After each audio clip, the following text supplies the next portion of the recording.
கர்த்தருடைய பரிசுத்த நாமம் மகிமைப்படுவதாக. நாட்டப்பட்டவர்கள். சங்கீதம் 92:13. கர்த்தருடைய ஆலயத்திலே நாட்டப்பட்டவர்கள் எங்கள் தேவனுடைய பிரகாரங்களில் செழித்திருப்பார்கள். கர்த்தருடைய பிள்ளைகள் செழித்திருக்க வேண்டுமென்று ஆண்டவர் விரும்புகிறார். ஒரு செடியை நாம் நட்டால் அவை செழித்து வளர வேண்டும் என்பதையே நாம் விரும்புகிறோம். அது வளர்வதில் காலதாமதம் ஏற்பட்டால் அதன் மூட்டு பகுதியை நாம் கொத்தி உரமிட்டு நீர் ஊற்றி வேலி அமைத்து கவனிப்போம். ஆவிக்குரிய வாழ்வில் நாம் வளர வேண்டுமானால் ஆலயத்தில் நாட்டப்பட்டவர்களாக நாம் இருக்க வேண்டும். ஆலயத்தில் நமக்கு நல்ல உரம் கிடைக்கிறது, தண்ணீர் கிடைக்கிறது, நல்ல வளமான பாதுகாப்பு ஏற்படுகிறது. அதன் மூலம் நாம் ஆவிக்குரிய வாழ்வில் செழித்து வளர முடிகிறது.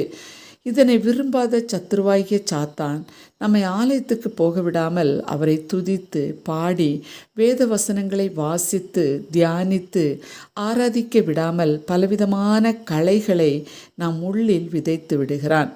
நான் கவலையுற்று கனி கொடுக்கும் அனுபவம் இல்லாமல் போய்விடுகிறோம். கொடுக்கும் கனிகளும் கசந்ததாக போகிறது. இதனை ருசித்த ஆண்டவர் நம் நிமித்தம் கவலைப்படுகிறார், நமக்காக கண்ணீர் விடுகிறார். வேதத்திலே ஆண்டவருக்கு பசி ஏற்பட்ட பொழுது அத்திமரத்தில் கனிகளை தேடி போகிறார். அங்கு கனிகள் ஒன்றும் இல்லாத போது அதை சபிக்கிறதை பார்க்கிறோம். காரணம், அது செழுமையான இடத்தில் நாட்டப்படவில்லை. எனவே கனி இல்லாமல் போனது. ஆண்டவர் ஆத்ம பசி தாகம் உள்ளவராய் காணப்படுகிறார். பிரியமானவர்களே, நாம் கனிமரம் போல பிறருக்கு உதவியாக இருக்க வேண்டும். மற்றவர்கள் பயன்பெறும் விதத்தில் நன்மை செய்கிறவர்களாக, மற்றவர்களுக்கு ஏதேனும் ஒரு விதத்தில் ஆசீர்வாதமாக இருக்க வேண்டுமென்று ஆண்டவர் விரும்புகிறார். எனவே தான் தாவீது கூறுகிறார், ஆலயத்தில் தங்கியிருப்பதையே நாடுவேன் என்கிறார். எனவே தான் தாவீதின் ஆட்சி மிகவும் செழிப்பாக இருந்தது. அவருடைய சந்ததியை ஆலயத்தை கட்டும் பாக்கியமும் பெற்றார்.